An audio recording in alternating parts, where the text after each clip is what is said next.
ಅಕ್ರಮವಾಗಿ ಮರ ಸಾಗಾಟ ಮಾಡುತ್ತಿದ್ದ ಪ್ರಕರಣಕ್ಕೆ ಸಂಬಂಧಿಸಿ ದಕ್ಷಿಣ ಕನ್ನಡ ಜಿಲ್ಲೆಯ ಪಂಚವಲಯ ಅರಣ್ಯ ಇಲಾಖೆಯ ಅಧಿಕಾರಿಗಳು ಕಾರ್ಯಾಚರಣೆ ನಡೆಸಿ ಮೂವರನ್ನ ವಶಕ್ಕೆ ಪಡೆದಿದ್ದಾರೆ. ಅಮರಬುಡ್ನೂರು ಗ್ರಾಮದ ದೊಡ್ಡ ಹಿತ್ಲು ಎಂಬಲ್ಲಿ ಸರ್ಕಾರಿ ಜಾಗದಲ್ಲಿ ಅಕ್ರಮವಾಗಿ ಕಿರಳ್ಟೋಗಿ ಮರಗಳನ್ನು ಕಡಿದು ದಿಮ್ಮಿಗಳನ್ನಾಗಿ ಮಾಡಿ ಸಾಗಾಟ ಮಾಡಲಾಗುತ್ತಿತ್ತು.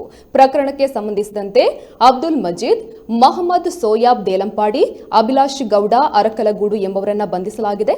ಸ್ಥಳದ ವಾರಸುದಾರರಾದ ಸುಲೋಚನಾ ಗೌಡ ಎಂಬವರು ತಲೆಮರೆಸಿಕೊಂಡಿದ್ದಾರೆ. ಪ್ರಕರಣದಲ್ಲಿ ವಶಪಡಿಸಿಕೊಳ್ಳಲಾದ ದಿಮ್ಮಿಗಳು ಹಾಗೂ ವಾಹನಗಳ ಒಟ್ಟು ಮೌಲ್ಯ 15 ಲಕ್ಷ ಎಂದು ಅಂದಾಜಿಸಲಾಗಿದೆ. ಸ್ಥಳದಿಂದ ಸಾಗಾಟವಾಗಿದ್ದ ಕಿರಳ್ಟೋಗಿಯ 27 ದಿಮ್ಮಿಗಳು ಒಂದು ಲಾರಿಯನ್ನ ಕೇರಳ ಗಡಿಭಾಗದಲ್ಲಿ ವಶಪಡಿಸಿಕೊಳ್ಳಲಾಗಿದೆ. ಇದರ ಮೌಲ್ಯ 5 ಲಕ್ಷ ಎಂದು ಅಂದಾಜಿಸಲಾಗಿದೆ.